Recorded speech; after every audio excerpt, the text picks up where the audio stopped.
closed meeting. Mr. Sheik. Yes. Whereas the Madison County School Board has convened a closed meeting on this date pursuant to an affirmative recorded vote and in accordance with the provisions of the Virginia Freedom of Information Act. And whereas section 2.2-3712 of the Code of Virginia requires a certification by the school board that such closed meeting was conducted in conformity with Virginia law.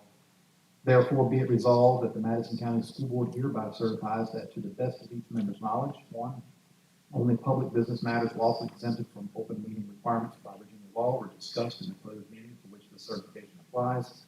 And two, only such public business matters as were identified in the motion convening the closed meeting were heard, discussed, or considered. Thank you. Roll call the vote now. Sounds like Brown. I certify. Mr. Shoes. I certify. Mr. Wingo. I certify. All right, thank you. Next action is on the agenda is action conducted during the closed meeting. The first one is the personnel matters, and that kind of motion to approve those personnel matters. Oh, thank you. I messed up. Sorry. Please, I'm not good at this parliamentary procedure stuff, so please bear with me. I forgot the pledge and then the silence. So please stand. And we'll do the pledge.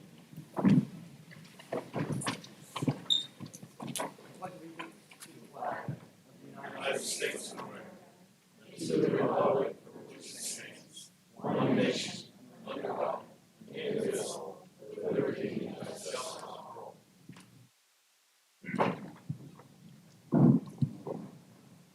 Pause for a moment of silence.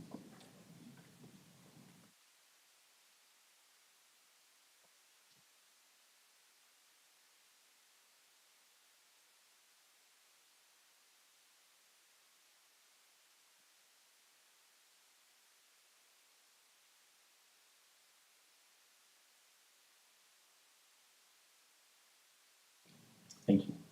I did ask Mr. Sheed and Ms. Allen to keep you straight.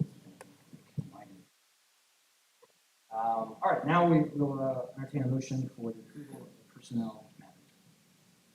I'd like to make a motion that we approve the personnel matters and addendum for August the 14th, 2023 to include appointments, resignations, substitute appointments, substitute reappointments, coaching stipends, and sponsor stipends as presented. Second, I'll second. any comments?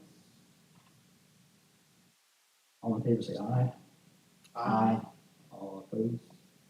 And motion personnel matters passes. Next is a motion to release students from compulsory attendance. So there's make a motion for that. I'll make a motion to release student number 5 and number 6 from compulsory attendance for religious exemption. For school year. I'll second. All right, all in favor say aye. Aye. Aye. All opposed? And the motion passes.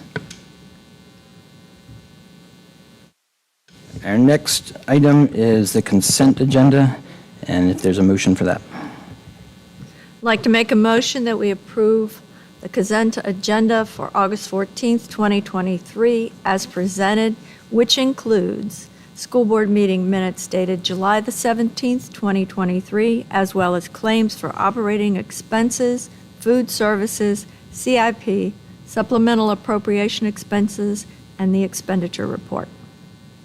I'll second. All in favor say aye. Aye. Any opposed? And the motion passes.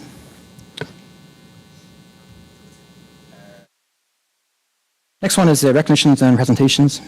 Ms. Graham.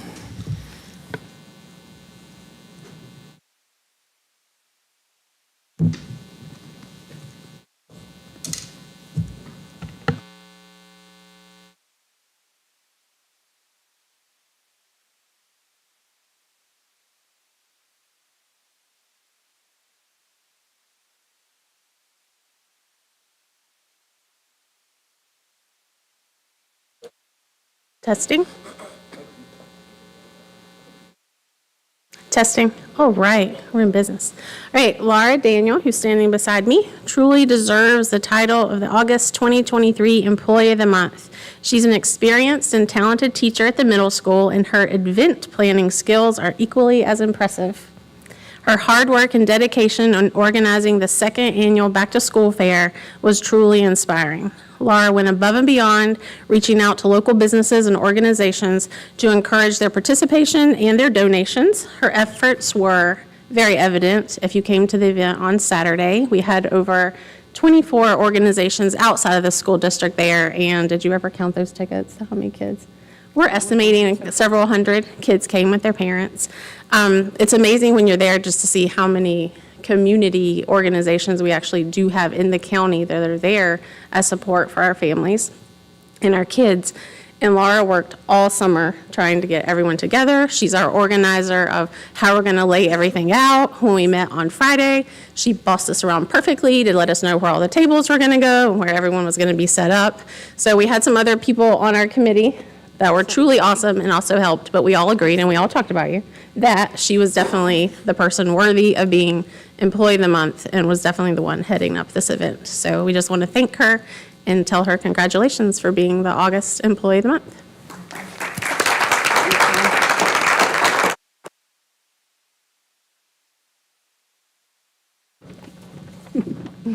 That's only a little bit.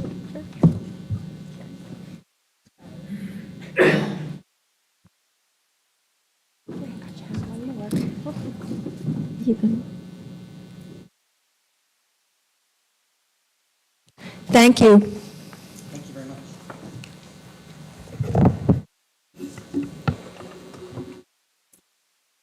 Good evening. So the Senior of the Month, for those of you that are not familiar with it or listening, or those that are out here, the Senior of the Month program showcases a graduating senior one each month during the school year and recognizes them for their academics, extracurricular activities, and their service to others.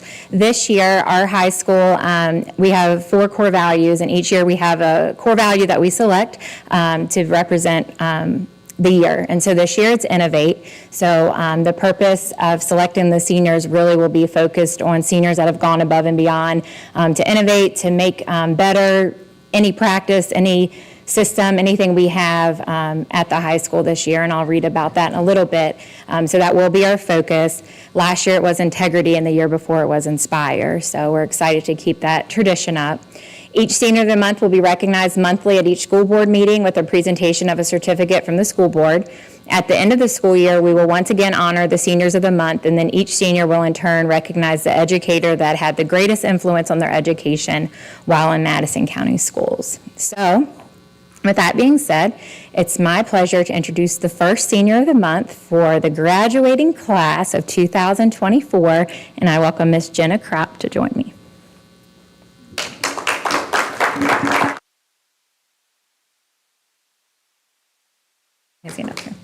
And I want all of you to get really familiar with this face, because Jenna will also be serving as the student school board member for this school year, where she in an advisory capacity to the board for students in Madison County Public Schools. Jenna has attended Madison schools her entire school career, beginning in kindergarten, and earned her first high school credit in algebra during middle school in 7th grade. She is in the MCHS chapter of the National Beta Club, serves as the girls varsity basketball manager, and plays varsity soccer. Jenna is an employee of the Boys and Girls Club of Madison, and once she leaves for college, she plans to transfer employment to the nearest Boys and Girls Club. Jenna hopes to be accepted into Virginia Wesleyan University Honors College, where she just visited this weekend, and focuses on a career in early childhood development. Jenna's parents were also both graduates of Madison County High School, along with her 2 older sisters, and she has a younger sister at Waverly Yale Elementary. Therefore, I believe she'll be able to bring multiple perspectives in her advisory role to the board. As mentioned earlier, our theme for the year at MCHS is Innovate, which we define as a change that creates something new and better. And this can be accomplished from creating something totally new or changing something for the better that already exists. However, the key word in this is better. Therefore, change is not always innovative unless it purposely makes something better. Tonight, Jenna becomes the newest innovation to our public school system, because I'm certain that her advisement and involvement as a student school board member will make Madison County Public Schools better. Thank you.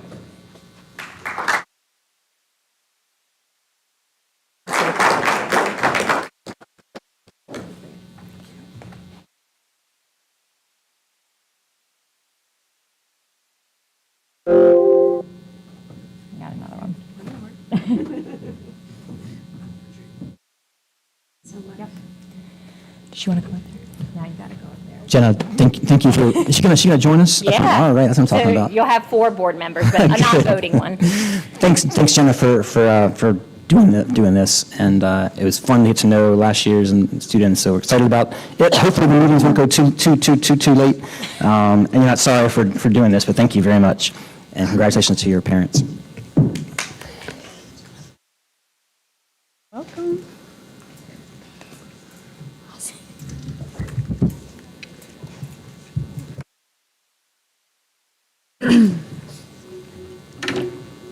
All right, well, this will be followed by staff reports. All right.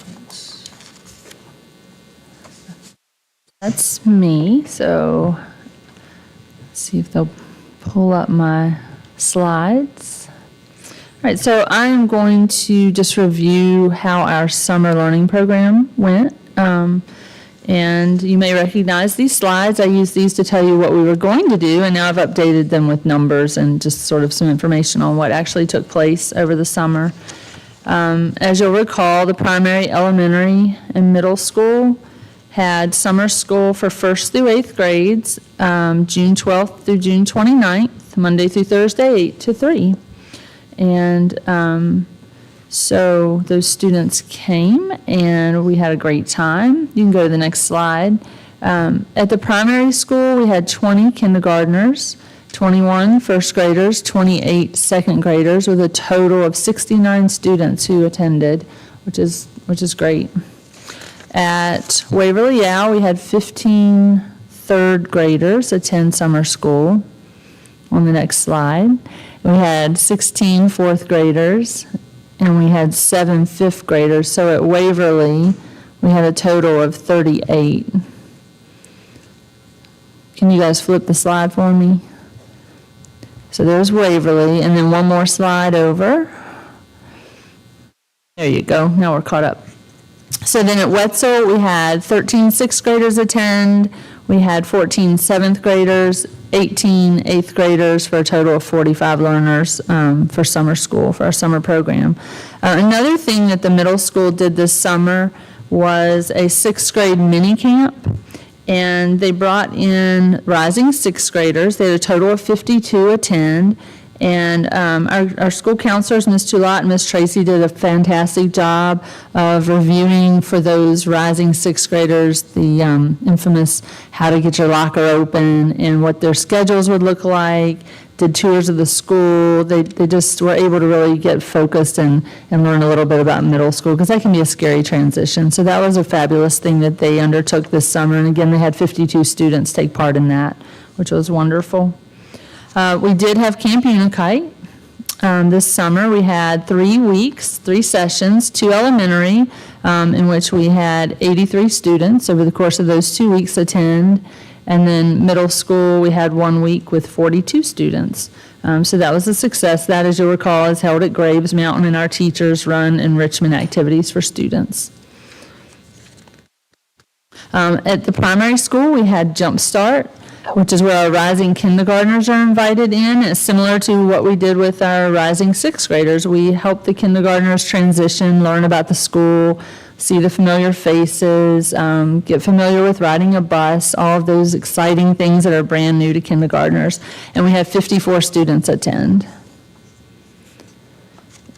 We also had Reach It Through Reading again this summer, where we the teachers that you see there filled the vans, our school vans, with hundreds of books, and also this year we added in snack bags, and we delivered those to 154 homes. We also delivered books to the Boys and Girls Club, to the Madison Early Learning Center, and to the Hoover Ridge Summer Camp. So that was highly successful this summer once again, and we appreciate those teachers who take the time out of their summer to do that for us. And then at the high school, full course and credit recovery courses were offered online. And we had 36 students who earned credits. It's the next slide. And so that was fantastic. We also offered this summer for the first time a college success course. It's a course that students need to take, and we were able to offer it in the summer. We were the first high school in Germanna's service region to ever be able to offer this course. And so the benefit to students is that it meets or one of the requirements for their associate's degree, and it gets them ahead of the curve, and they got to do it in the summer. The course is really teaching them how to take college courses. It's sort of a study skills course. And so we had 11 students who passed that over our summer program. And so those were the things that we accomplished this summer. We really got a lot of students in and hopefully, help them retain information and kind of stay in routines, and it's good for kids. So we're happy that we were able to offer all of that this summer. Do you have any questions about summer session? I have one other thing I want to tell you about before my time is up. I had one question about the credit recovery things. Is that a sort of as a trend? I mean, is that bigger than in the past? I was curious about the impact of COVID, and is that more than the normal? Is that sort of in line with the past, do you think? You know what, I have that. I have a little page that tells me. It is about the same. The numbers were very close to the same. We were a little bit higher than we had been, but very, very similar. Just a small deviations here and there. There it is. Yeah, I do. I have one other quick topic. We're excited that the state has allowed us to participate in a program to kind of fast track having individuals be able to get teaching a license. So I want to tell you about that. It's called iTeach, and it's a program that is accredited, and it will allow a person who is employed by our school division but either has a provisional, which is a temporary license, it's only lasting 3 years, or if they have a bachelor's degree but don't yet have a license. It's a program where they can take courses and they get support in passing the assessment that you have to take. It's a 1-year program, and it's a fairly low cost, about $3,000. And at the end of the program, the individual comes out with a 10-year renewable Virginia license. And again, it's accredited. It offers 33 different endorsement areas, so it's almost anything that we would want to get someone endorsed in and have a license.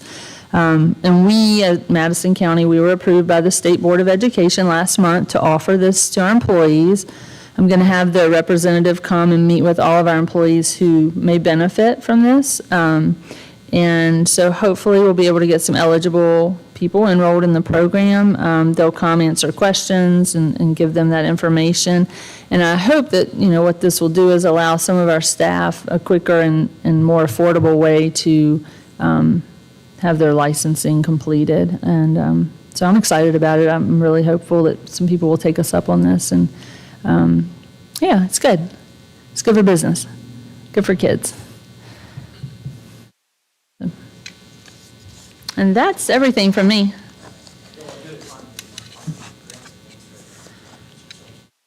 Sure.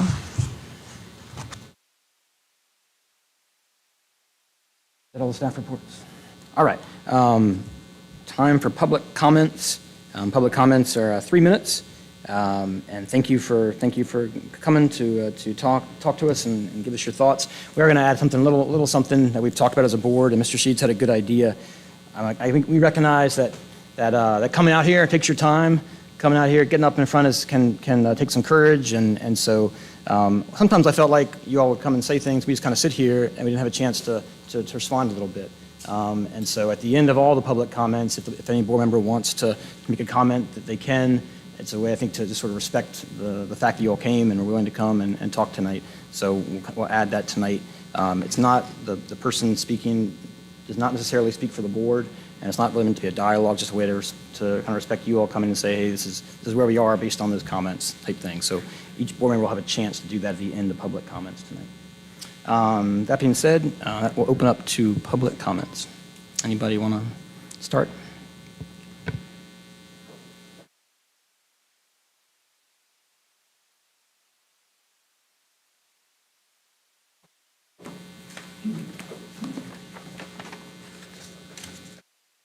I'm Annette Hyde, and I live in Radiant. I grew up in a suburb of Dallas, Texas. My family attended one of the many Southern Baptist churches that were practically on every street corner. Every Sunday, we attended 9:45 a.m. Sunday school and 11 a.m. worship service. In fourth grade, I joined the kids' choir on Sunday afternoons and stayed for training union, which was evening Sunday school. My parents were responsible for my religious education. In all the years I attended public school, there was never a release time for religious education. I don't see why Madison County Public Schools have had a release time for religious education for decades when there are churches on practically every corner that are regularly attended on Sundays. For a board that wants to provide a neutral environment for learning the basics and keep wokeness out of the classroom, I find it disturbing that the board finds it okay to allow a religious indoctrination monthly during school day. In my opinion, the board should instead agree to use that time for a play club. Numerous studies have shown unstructured play for children improves their moods, inspires creativity and imagination, promotes self-regulation and cooperation with others, encourages friendships, and helps their ability to concentrate in the classroom. In a January 6, 2021 Institute for Family Studies blog post about a research study in an elementary school titled, "Free Play for Kids Really Is Better," one teacher remarked that a girl whose personality was more forceful and bossy found it possible to self-regulate when involved in the play club because younger kids were looking to her to keep the play going, and she in turn was motivated to maintain their involvement and enjoyment. I think longer recess in play club really does help them be able to socialize, problem solve, and be creative in what they're playing, then adapt their game to meet different hurdles and challenges that they come across while playing, one teacher told researchers. Overall, teachers felt the impact of free play before or after school and longer recess time during the day helped with the students' ability to concentrate in the classroom. They are more focused when they come back and start to get into the academics of their school day, a teacher reported. I do hope the board will decide that K-5 students spending time in unstructured play once a month is more beneficial to their learning experience than spending that same amount of time seated in a mobile Sunday school.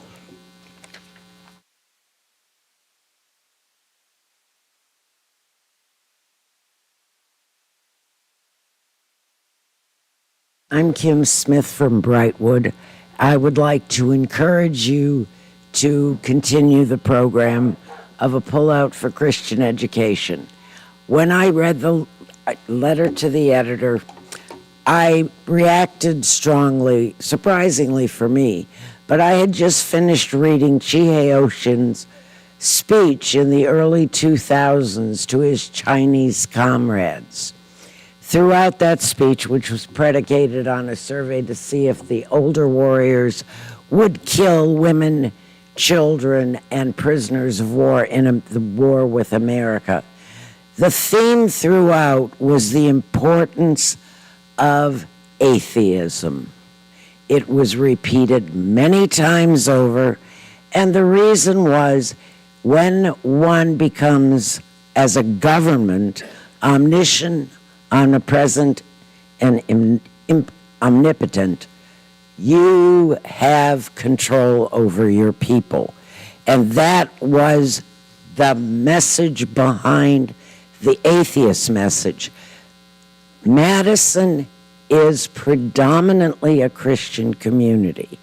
We are talking about one day in a month period of time when I am certain anybody can ask what is taught during those sessions, where we're reinforcing the attitude that the government is not the three O's, that God is important to provide structure, that kindness, respect, honesty are part of many religions, certainly the Christian religion, and I sincerely hope you will consider this as true enrichment.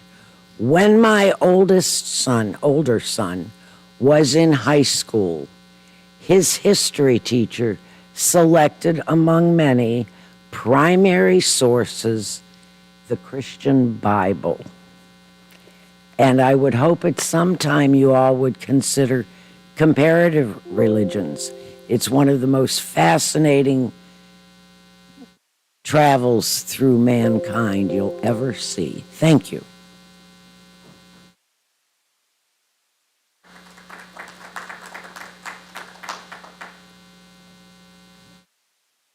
My name is Susanna Spencer. I live in Duet.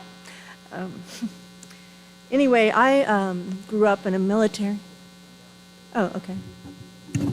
Is that good? Is that good?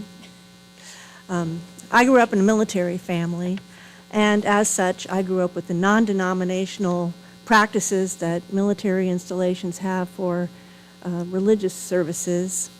And my family was Protestant, and so they really pretty much followed these basic ideas of God is love, the golden rule.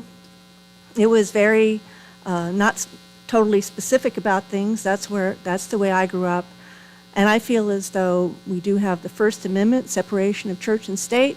It is a Christian-dominated county. People have all the time in the world outside of school hours to teach their children and expose them to any religious beliefs or practices they want to.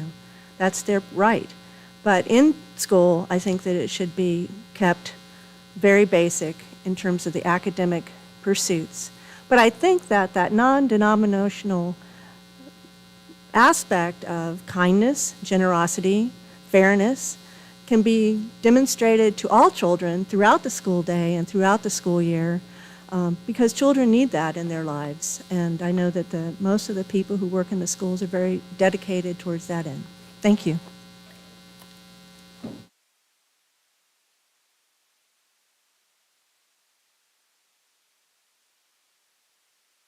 My name is Karina Barden. I live in Wolftown. I consulted with an active duty U.S. Army chaplain about religious freedom. Here's what Chaplain Captain Alvarado shared with me. There is room for expressions of faith in a public, government-funded setting that do not proselytize, debase other faiths, or push any religious teaching on those who may not hold the same view, even while giving freedom to practice one's own faith. But that is just the point. The faith is that person's and that person's alone. It cannot and should not be forced upon any other. To do so would be un-American and unconstitutional. We must get away from thinking so starkly in black or white, this or that, none or all. There absolutely is room for freedom of and freedom from, but only if we maintain clarity on what our First Amendment does and does not say. I am wife, mother, and mother-in-law of military members. My family has defended our freedoms by putting on their uniforms and serving with honor.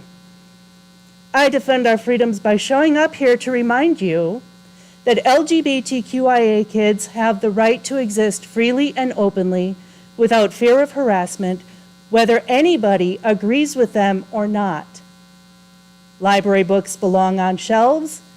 This county is not your religious compound or institution. And should a coven of druids choose to come here, perform a ritual, do some incantations, open a portal, they have as much right to do so as you do to offer your prayers. I suggest to improve the character of our students, offer philosophy classes at the high school. Thank you.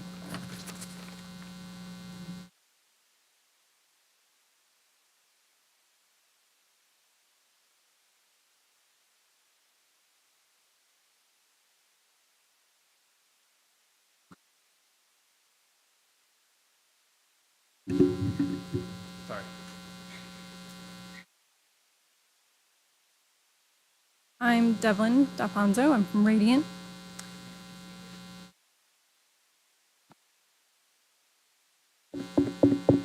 Hi, I'm Devlin D'Alfonso. I'm from Radiant.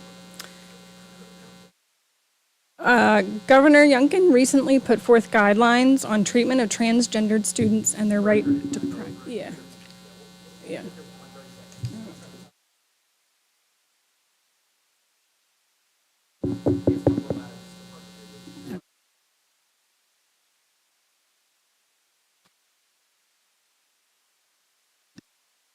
Oh.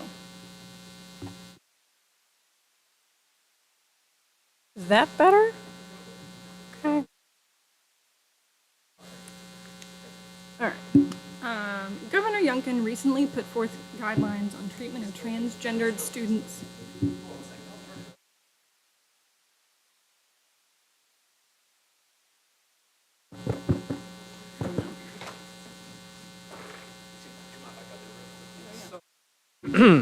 Test, test, test. It is a little quiet. 1, 2, 3, 4, 5. We'll turn it up a little bit. Okay. Oh yeah, now I can hear myself. Okay. Let's see. Governor Youngkin recently put forth guidelines on treatment of transgendered students and their right to privacy. I encourage our school board to not adopt these guidelines and instead continue to allow students the right to express themselves safely and without persecution. We are not required to follow these guidelines as evidenced by the multiple school districts that have chosen not to adopt these new guidelines. I would like you to please think through this compassionately and not politically or ideologically. In my studies as a veterinarian, I studied embryology and fetal development for multiple species. When transgender rights came to the forefront, I researched further to try to better understand. Because I will admit, I did not understand what transgender really meant when I first heard about it, and I still have plenty to learn. Let's talk through just one example of the many, many flukes that can occur during fetal development.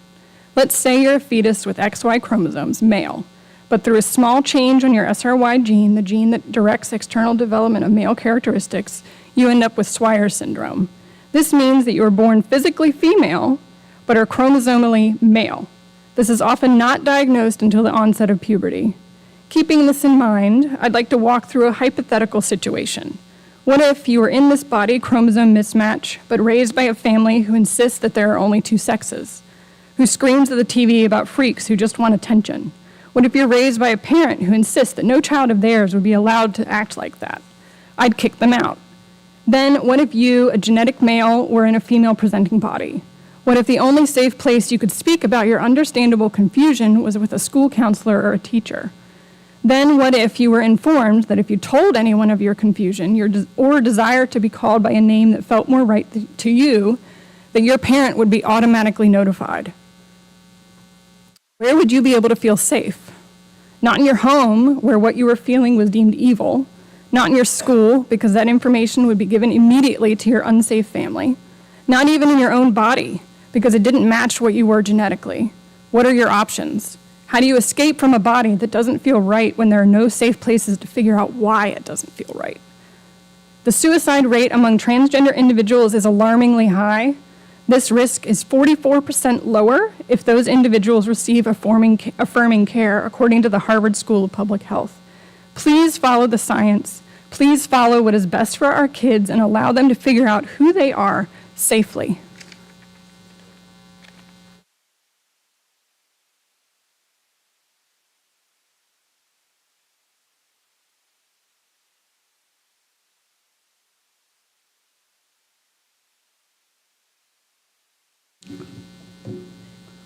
I'm Roscoe Barnes, been in Madison County for many, many years. I've had 5 children go through the school, and this is our last one going through. And I'm thankful we live in a country where we're free to speak, okay? I'm thankful that y'all got to speak. I'm thankful that y'all got to speak, okay?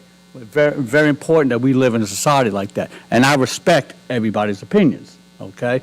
Now, as far as I'm here to talk about the CBM release. Right now, as retired law enforcement, okay, you see what's going on. The violent crimes are going up, okay? Basically, we have people who have no lawlessness in this country, okay? Plus, and not only lawlessness, but the lack of moral values, okay? And somebody I think over here talked about kindness and things like that. You know, everybody has the decision to go to CBM. And I was thinking, nobody is pushing anybody to go. Not at all. It's all on a volunteer. It's kind of a free will basis. But with studying this, we basically learn what, the fruits of the Spirit, which is love, joy, peace, kindness, gentleness, self-control. That's what we need more in this country, is that type of relationship right there. And you look at the youth, you look all over, the crime rate that's going up is unbelievable. And basically, it's a lack of moral values. And an option being, I think, the playtime. I don't know what the playtime is, okay? But there may be options, say, well, we're going to release CBM. There may be another option come up that y'all will consider, okay? But again, we are not forcing anybody to go into CBM, all right? So my full support is to go to CBM, and I'd eventually like to see it be extended all the way up to 12th grade. But again, it's their choice to going in there. All right, thank you.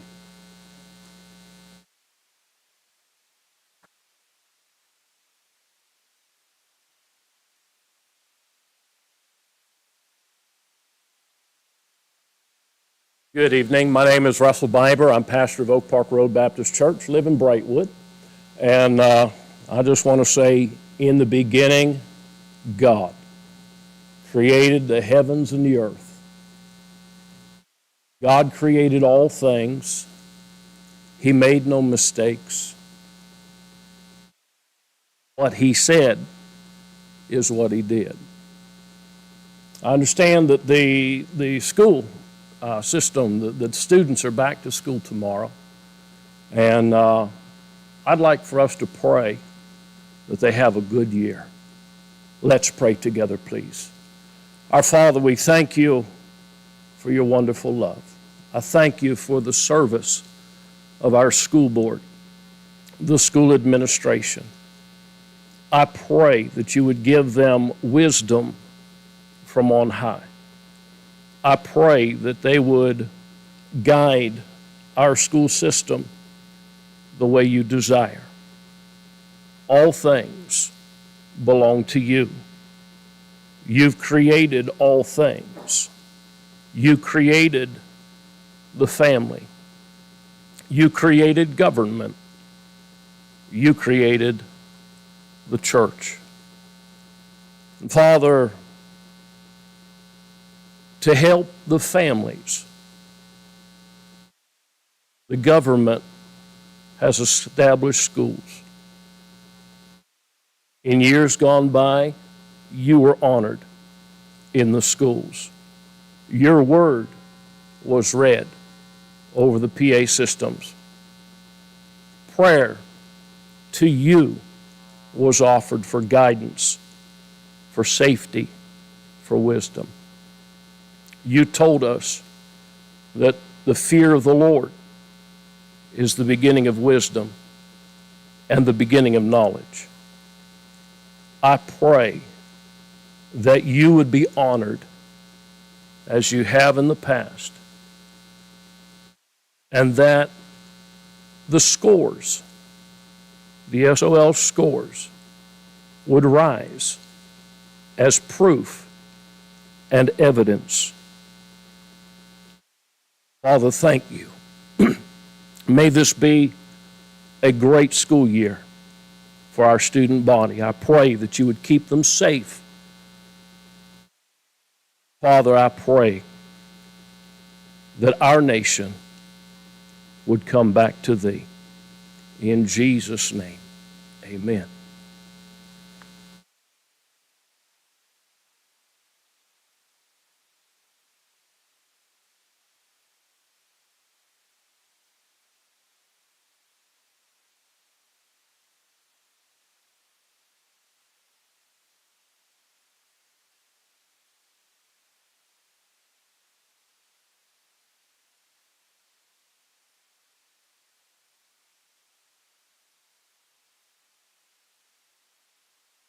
I'm Mike Sharman from the Novum area of Madison County.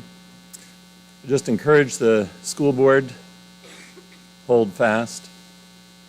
You are precisely in the mainstream of U.S. constitutional opinion according to our Supreme Court, as well as according to the Fourth Circuit Court of Appeals here for Virginia. We had the main or beginning release time education case, about 80 years ago. Then here in Virginia, we had the Fourth Circuit Court of Opinion in 1975 saying, well, of course, you all can decide to have parents agree to have their children do release time education. But we've had quite a lot of cases go on since then on religious freedom in the public school context. 2022, we had Kennedy versus Bremerton School District. And I'm just going to read some of the quotes from these cases for as long as my remaining time goes. The court said, "This court has made plain that the Establishment Clause does not include anything like a modified heckler's veto in which religious activity can be prescribed based on perceptions of discomfort. Nor does the clause compel the government to purge from the public sphere anything an objective observer could reasonably infer endorses or partakes of the religious. This court has instructed that the Establishment Clause must be interpreted by reference to historical practices and understandings. The line that courts and governments must draw between the permissible and the impermissible has to accord with history and faithfully reflect the understanding of the Founding Fathers. An analysis focused on original meaning in history, this court has stressed, has long represented the rule rather than some exception within the court's Establishment Clause and jurisprudence." Let me pause for a moment and just point out that just, a few miles down the road in Charlottesville is the Albemarle County Courthouse, where Thomas Jefferson helped found a church and met in the church at the courthouse. When Thomas Jefferson was president, he went to church in the U.S. Capitol. Obviously, government buildings were not banned from having religious observances. And the court in Kennedy versus Bremerton went on to say, "Respect for religious expressions is indispensable to life in a free and diverse republic." And then in 2022 in Carson versus Macon, they said, "We have repeatedly held that a state violates the Free Exercise Clause when it excludes religious observers from otherwise available public benefits." And then in the pretty well known, at least in legal circles, Good News Club versus Milford Central School, which was the 2001 Supreme Court case on the after-hours use of the public school facilities for a Bible club, they said, "What matters for purposes of the Free Speech Clause is we see no logical difference in kind between the invocation of Christianity by the club and the invocation of teamwork, loyalty, or patriotism by other associations." And of course, y'all can read the rest of those opinions. Thank you.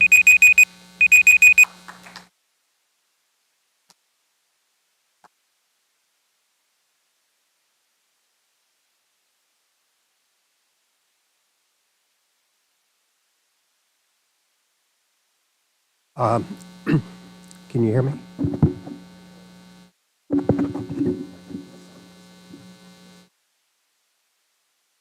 That's better? No. Start over? Yeah.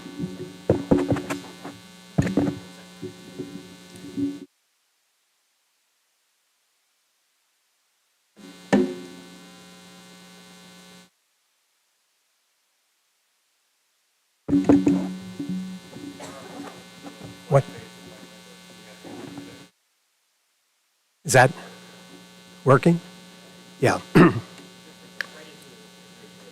Yeah.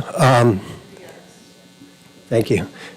I'm Charles Landgraf, resident of Atlin, Virginia. Don't know what constitutional law paper you might have just been offered. I don't think that a release time program, as I understood yours described, is in any constitutional mainstream. I think with freedom of religion and Establishment Clause cases, the facts of the case are all important. You heard some long quotes from Kennedy versus Bremerton from last year. That was about a coach praying on what the Supreme Court said was his private time after the end of the school day. It happened to be on the 50-yard line of the football field. All school activities had ended. It has nothing to do with release time during the day, okay? Release time cases have come before the Supreme Court several times. The previous speaker is correct. Almost 80 years ago in 1948, the Supreme Court disapproved a release time very similar to the program you're talking about. A few years later, the Supreme Court did approve a release time program in a different state. The distinctions are important. What the Supreme Court has never done is approve a release time program where the school district controlled the choice of religious instruction. The release time programs that have found constitutional approval have released students, and even when it's voluntary, the school has not been permitted to control the choice of religious instruction. The release time programs, the only ones ever approved by the Supreme Court, have been where the children and their parents were released to go to the religion of their choice. You've heard some very interesting proposals today. Comparative religion, philosophy. Sure, religious instruction, if you think that's a good use of this time, but you must let the children and the parents choose the time released. We can send you an extensive constitutional analysis of this. The Zorach case, which is the one where the Supreme Court found a permissible program, the kids were released, Manhattan schools, to go to a synagogue, Baptist church, Catholic church, whatever. The only interaction that the church and the school district had was for the school district asked the churches and synagogues to confirm the attendance of the children during the release time so they knew they weren't playing hooky and they were actually getting the instruction that they were being released to. It's very important. I think what you've heard is a concern that the so-called Children's Bible Ministry has some tenets published on their website that are not universal Christian values. And that's a concern to many of the community that you've heard from. So thank you very much. Please consider that.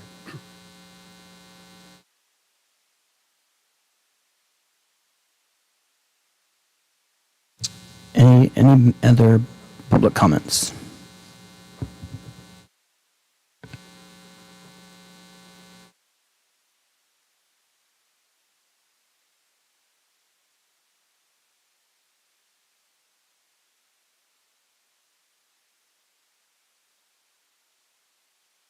Good evening, I'm Mark Oots from Arota, and I'd just like to thank you all for your hard work and state that I really do support the release time education that many of the parents and citizens allow their kids to take here in this county, and ask that you honor those parents' wishes for the education of their children and continue to allow this to occur, where the children can go and where their parents want them to learn about the moral laws that establish society and how that can help those children to become good community members in our community.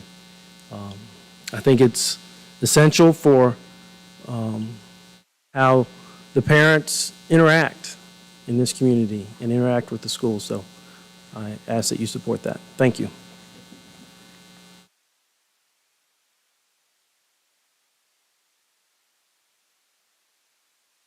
Any other comments?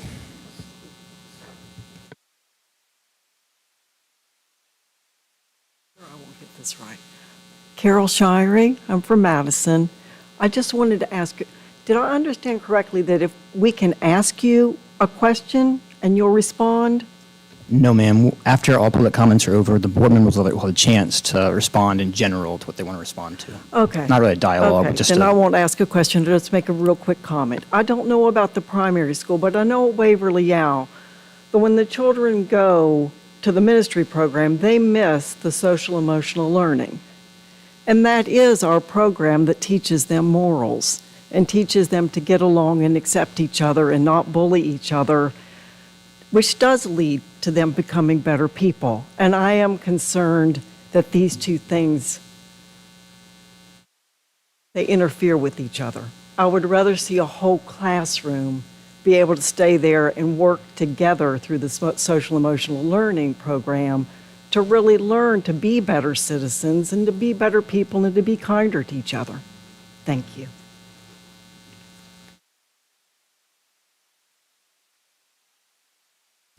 Any other comments? All right, thank you for all your comments. So as we said before, if any board member wants to respond, we are going to. I think for me, I'll wait just a minute because in just a minute we're going to kind of cover each one of these things in information or a vote. So I'll kind of wait till that for me. But anybody else want to respond to those in general?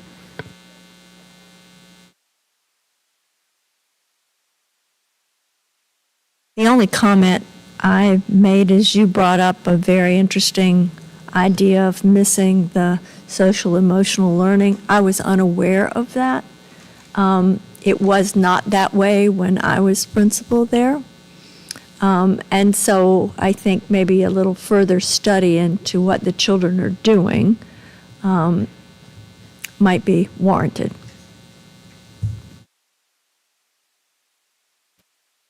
When I was in school, I know it's been a few years ago, but I remember attending the Bible trailer, and that was some of the best social, emotional learning I ever got. They were very strict. They expect us to behave, treat each other kindly. They taught us things, good things, and I'm not apologetic when I say I'm happy if it replaces SEL. All right, so I'll kind of respond to those things during the actual business information. We're going to do real quickly. So we'll move on to business information. And the first thing on the agenda is the Character Education Program Selection Timeline.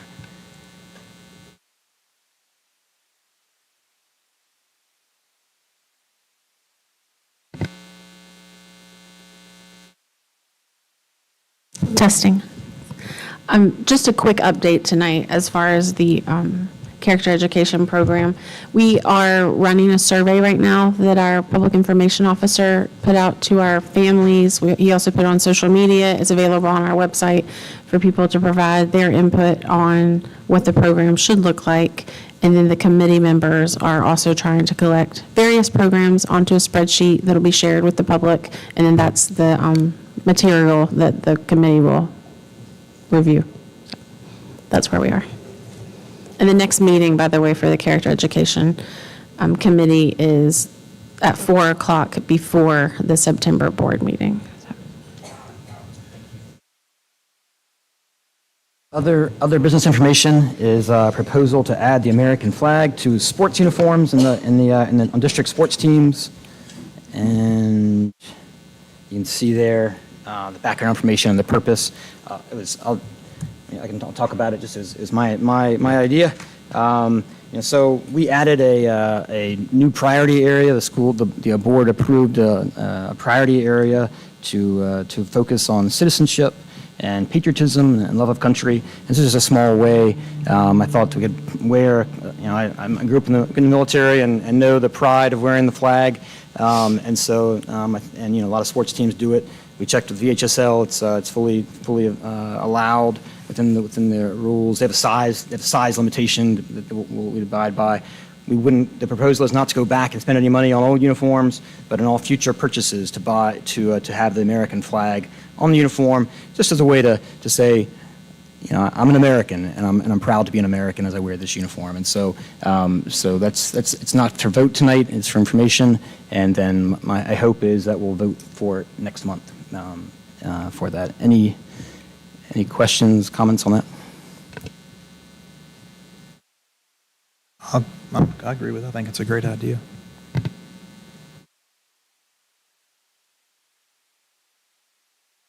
I only wish we were putting them on the old uniforms too. The last business information is the model policy that people mentioned on ensuring the privacy, dignity, and respect for all students and parents in Virginia's public schools. I think Mrs. Graham's going to give some overview of that. Sure. So beginning on page 12 of that document is the actual sample policy from the Department of Ed. What this does is this model policy replaces the 2021 model policy, so that is null and void now. It says in the policy that divisions must now adopt policies that are consistent with but may be more comprehensive than the model policies developed by the Department of Education. So I attended a webinar for superintendents, and everyone was asking, is this the law? What I got out of that was that the model policies themselves are not part of Virginia Code. However, the Virginia Code requires divisions to adopt policies consistent with the model policies. If that's muddy, clear as muddy water, right? So yes and no. One thing, though, is that the model policies do not establish a punishment for noncompliance, but we are expected to comply, if that makes sense. If you want me to go through by topic, you can just kind of peruse starting on page 12 of the sample policy. We could do it like that, or why don't we just go by topic? like the role of parents. I'll just hit the highlights of things that are slightly different from the 2021 version. So the role of parents would be one of the big differences, not necessarily for what our county was going to do, but for the model policies. The schools cannot purposely conceal information from parents that their concerning gender identity, and parents must be involved if a child seeks counseling at school, if the child is questioning or asking questions about gender identity. The school is expected to call and let the parents know. So that's as far as the role of parents. Student records aren't to be changed unless the parents submit an actual birth certificate or a passport indicating a change. Otherwise, it stays the sex assigned in our records. As far as names and pronouns, the difference in this policy from the last is that we're not to call a student by something they suggest other than if it's like a nickname that matches their name. If you were named Robert and you want to be called Bobby, we're permitted to do that without parent permission. But if it's a deviation from their name indicating a different gender, then it is that we require parent permission for that. And then this model policy also indicates that a staff member does not have to address a student in a way that they feel violates their constitutional rights. So that's how that is written in the policy. Bathrooms, that was different in this policy in locker rooms than in our past policies. It's that you must, well, again, it's another clear as muddy water. It's that you must only use the restroom that corresponds to the sex at birth. However, then the policy references the case out of Gloucester, the Grimm versus Gloucester County, because it says, or otherwise indicated by federal law. So it does mention that federal laws at the moment, I think it's still in Virginia courts, does say that you do, that a child is permitted to go to the restroom that does align with their gender identity. So in that case, it says we must make single restrooms available to any student that wants to use them, and that parents can opt their children out of using bathrooms with transgender students. We had actually already offered that up at the high school. The high school is the only situation involving restrooms that we would have. There's a restroom right around the corner from the main office that's open to any student that wants to use a single stall restroom, and it's been that way for several years now for whomever would like to use a bathroom for privacy sake. And then at our middle school, our students there, just to keep middle school kids from behaving in the restrooms, our kids in the middle school already just go into the restroom one at a time. There's a teacher on duty, they sign in to use the restroom, they go in. It's strangely enough. And that's not really related to this, really. That's just related to... That's just related to the fact they're in middle school, and they just need to use the restroom and get out, yes. But so, it kind of takes care of that issue for us, though. And then elementary schools, if we ever had a need to go there, we could. But that's kind of, sports is mentioned in this. They must participate only in sports based on their sex. And the Virginia High School League has said the Virginia High School League does not fall under this model policy. They said they're sticking to the same policy that they've had, and that is if a school division has a student that wants to participate on a team of a sex or not from birth, then there's a whole appeal process that the high school league has on their website that they can follow, where they send a letter. They submit a letter to the principal, who then sends it on to the district, and they vote on that. So that's kind of everything in a nutshell. That's a very quick version. It's a long document. I suggest everyone kind of look over it over the next month, send questions. If I don't know the answer, we can talk to our attorney about it, and we also, in the meantime, in 2 weeks, I'm sorry, I should have known the date. I think it's on the 20th. Oh, that's only next week. On the 24th, we actually have a diversity committee meeting as well, so we can talk about this at that meeting too.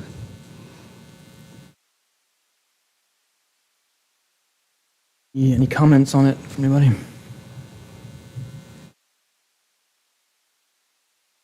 I just want to, I said I was going to comment on a little bit. I read the policy. I've looked at it quite a bit.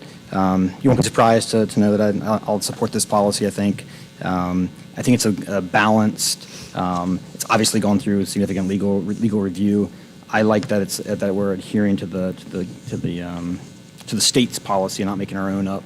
I think it focuses on respecting the dignity of every student.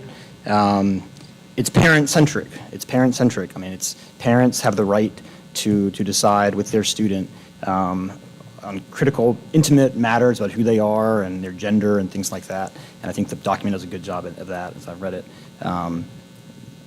I don't think schools, except in extreme, rare circumstances, and there are exceptions in this policy for those rare exemptions for other agencies to get involved. But in general, schools don't belong between students and their parents, who are by state law are the primary educators of their child.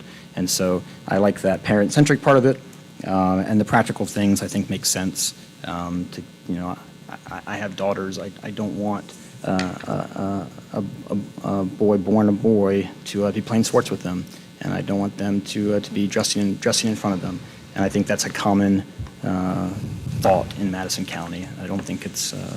I know people are somewhat upset about that, but I think it's a common sense reality here in Madison County. And so for those reasons, I'll certainly support the policy. And while we do that, it is true that we have to be committed to treating every single person with tremendous dignity and respect. And I like the document talks about that, handling every child who's going through things to be loving and caring for them.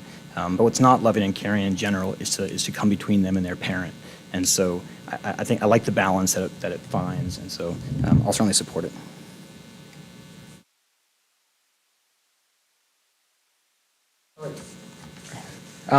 That's it for our business information, and next is business approval, and the first one is that the thing that we were talking about, the release time for religious education. You can see the CBM request there. It's from the Child Bible Ministry. I do want to make just real quick two kind of important points. There's a letter in the Madison Eagle, et cetera. I'll make sure this letter that we're voting on tonight is only about reapproving what's been happening for years and years and years. It's a reapproving religious release time for K through 5. It has nothing to do with any expansion of anything at this point.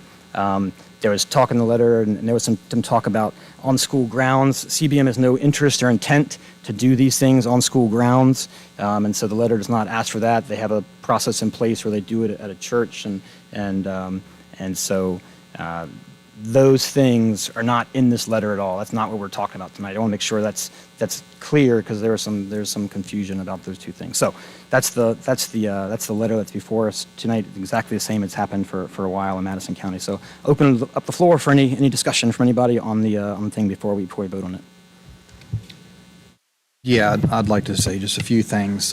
It seemed like there was a perception that we're requiring students to go to some religious education, which personally I think we should, but we can't do that through this board.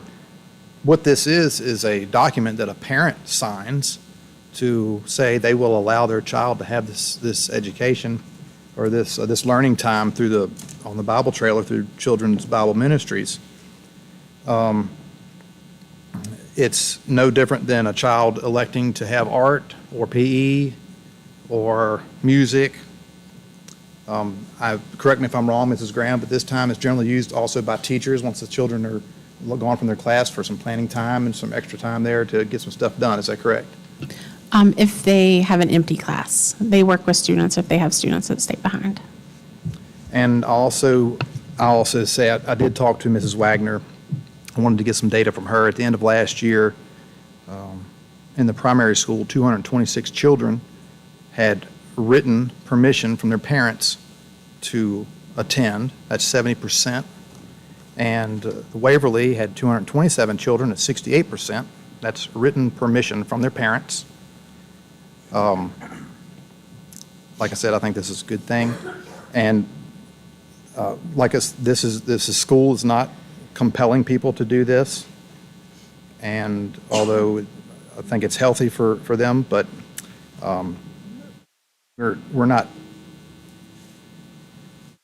We're just letting parents know that they have that option.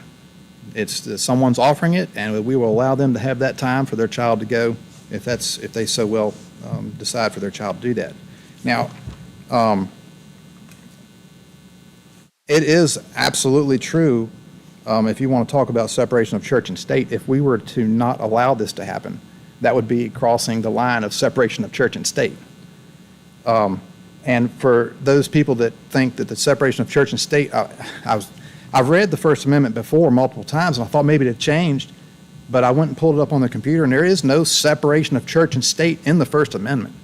And if you want to research it further, you can look at the letter from Jefferson to the Danbury Baptists, who, when he was talking to them and ensuring them that the state wouldn't come in and make them have a certain religion to go by. So I encourage parents to make that decision if they want, send their kids to the CBM Bible trailers.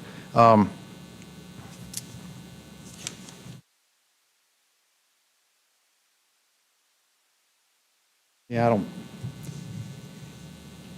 that's about all I got, I guess. I got some more notes here, but it's just more of the same. My only comment is it has been historically in the county for quite a number of years. It is utilized by parents. It is an opt-in program. So parents make the choice whether they want to allow their children to go. And it is also a K-5 program, so. My thoughts about it. I ran for the school board, and my emphasis on the school board has consistently been parental rights, and parents are the primary educators of their children, and so I think parents working with their student have the right to decide if they want this or not. Nobody is forcing anybody to be indoctrinated, and somebody said people have every right not to go to these sessions, but the law is very clear. I think. I mean, if we're not just under the Supreme Court, we're under the circuit courts. The Fourth Circuit Court of Appeals has been very clear in Harrisonburg and in other places that a public release program like this, where no public funds are distributed, where it's not on school grounds, where we're neutral in terms of who goes. Nobody's telling students to go. The law is very clear when it comes to the circuit courts and the Supreme Court that we can do that in 1952, 1975, again in 2012. The court held that this time is fully constitutional as long as those metrics are reached. I believe parents know and love their children best. Parents know and love their children best, and they know what's best for them. And so if parents want this, it kind of boggles my mind a little bit that do we think that only wealthy parents who can afford a religious school have the right to religious education? Is that what we're saying, that people don't want this? I mean, if you can't afford a religious school but you want that, why wouldn't we let parents have that, right? So if I can't afford a religious school but I want my child to have some education, then I can say, hey, go to this, right? Just totally voluntarily. So it seems to me that it's a matter of equity and equal opportunity to provide this opportunity for children, and I think that's an important point. I would say one other thing. Nobody is stopping other organizations from applying for this. If there's a Jewish congregation or a community or something that a church, a synagogue that wanted to come in and offer Jewish students or offer to parents who wanted Jewish students to be able to come and go to that release time, and it met all the requirements to be legal, and it was from a valid organization that had a track record that we trusted, et cetera, then I would support that. This is a parent-centric opportunity, and so I think this idea that we're forcing folks to do is just false. So I think that this instruction, this kind of thing, has been long important in our country, and it'd be wrong and petty, I think, to deny parents this option. So I thank CBM. I really do thank CBM for their long service to parents and children in this community. And I'll certainly support this request. This is only for K through 5, but I am interested in expanding that at a later date. through K through 8 possibly, but it's not what we're talking about today. This request is only for K through 5. Other comments? No, sir. All right, so I think I'm supposed to now entertain a motion to approve this request from CBM for K through 5 for this school year. I'll entertain a motion. I'll make a motion to approve Children's Bible Ministries of Virginia for release time religious education classes for the 2023-24 school year for Madison Primary School and Waverly Owl Elementary School as presented. And I'll second it. All in favor, say aye. Aye. All opposed, say no. And the motion passes.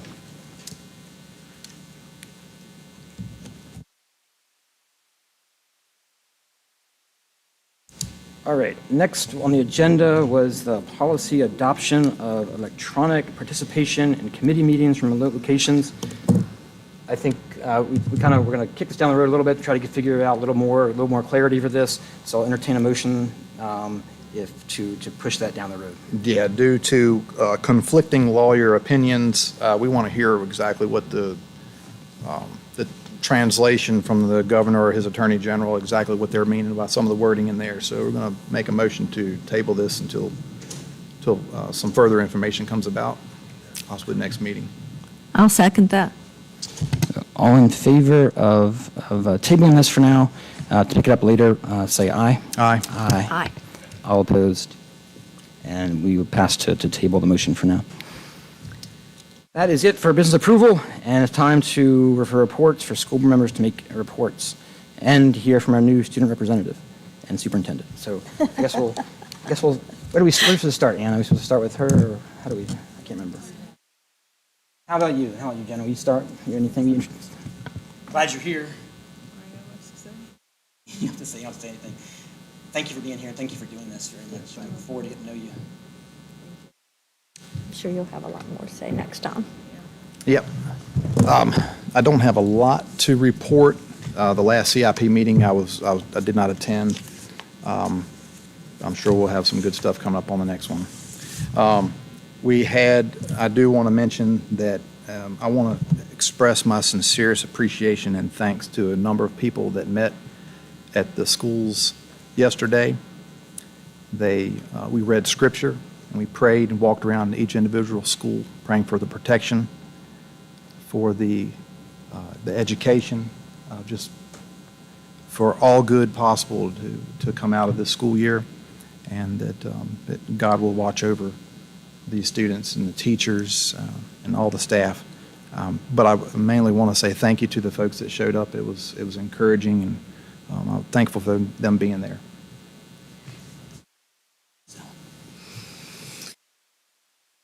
I don't have a whole lot to report this time either. I did go last Monday to the convocation that was down at the Young Farmers Ground. It was very humbling for me to see all the new faces, and very scary for me to see not as many as the people that I used to work with. But it was a lot of excitement, and everybody was looking very much forward to this school year. So appreciate all the people that come tonight and have come to support our children. So as we move forward, at the beginning there's a lot of excitement and everybody's hoping and praying for a good school year. I would ask all of you to continue to do that. I think it's wonderful that the community gathered together. There are pockets of people and churches that do that periodically.